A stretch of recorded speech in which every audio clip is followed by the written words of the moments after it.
if you stand in St. Mark's Basilica in Venice, then on a very bright day, at midday, the sun bursts in through a very high window on the south wall and illuminates the rather gloomy interior of the church, and the whole thing blossoms like a gold, rare Byzantine bloom.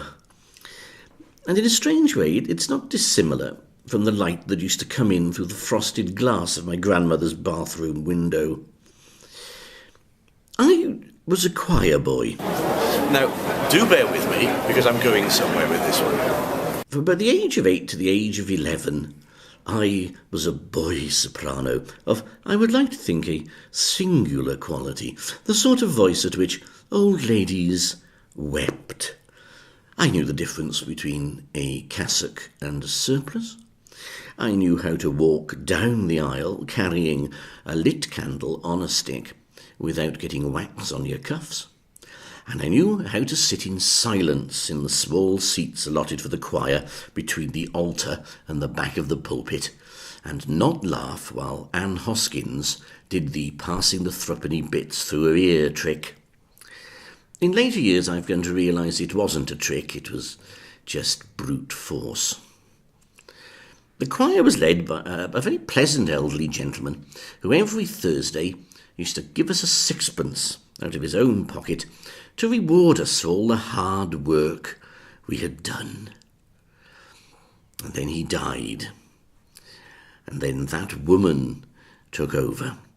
That woman who had the fierce expression of someone about to do you good, whether you wanted good done to you or not.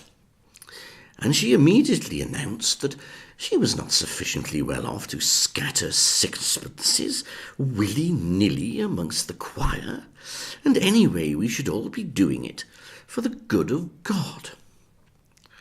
Then he arrived. He was younger than me, and a sort of sandy ginger-haired colour. I suppose, to be fair, he had a passable soprano voice.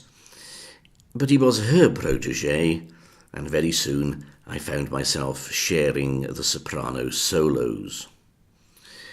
And then the vicar, who liked to be called vicar, and who every year at the time of the choir's annual outing took us all on a train to Barry Island and made us watch him forced feed pennies into the one-armed bandits, went off to become a canon. And the new vicar, who liked to be called father, arrived, and at the time of the choir's annual outing took us all to see some nuns, so we could appreciate the life ecclesiastic. So there I stood, at the age of 11, a fading soprano, about to be replaced, and sixpence out of pocket to boot.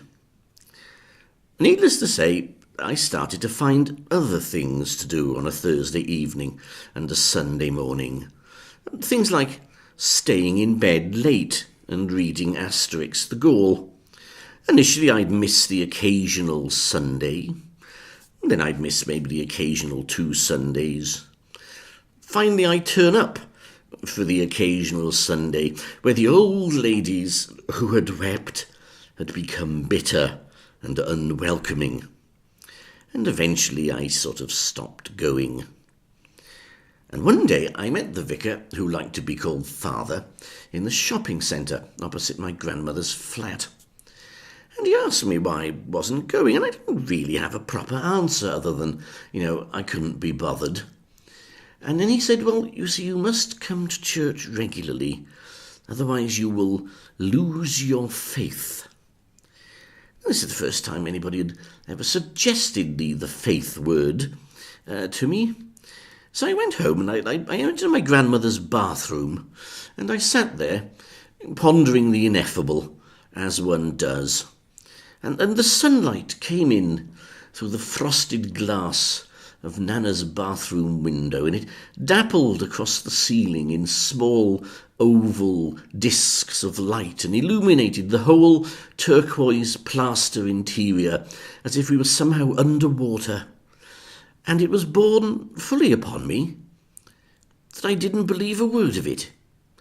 I suppose I believed that, yes, there in all probability was a man called Joshua Bar Joseph, otherwise known as Jesus the Christ, an historical person, but as for the rest, nah.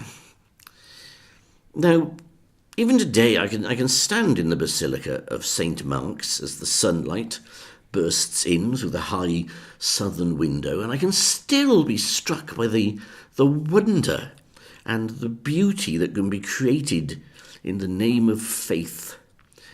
But for 39 years, nobody has said anything to me that can make me believe a word of it.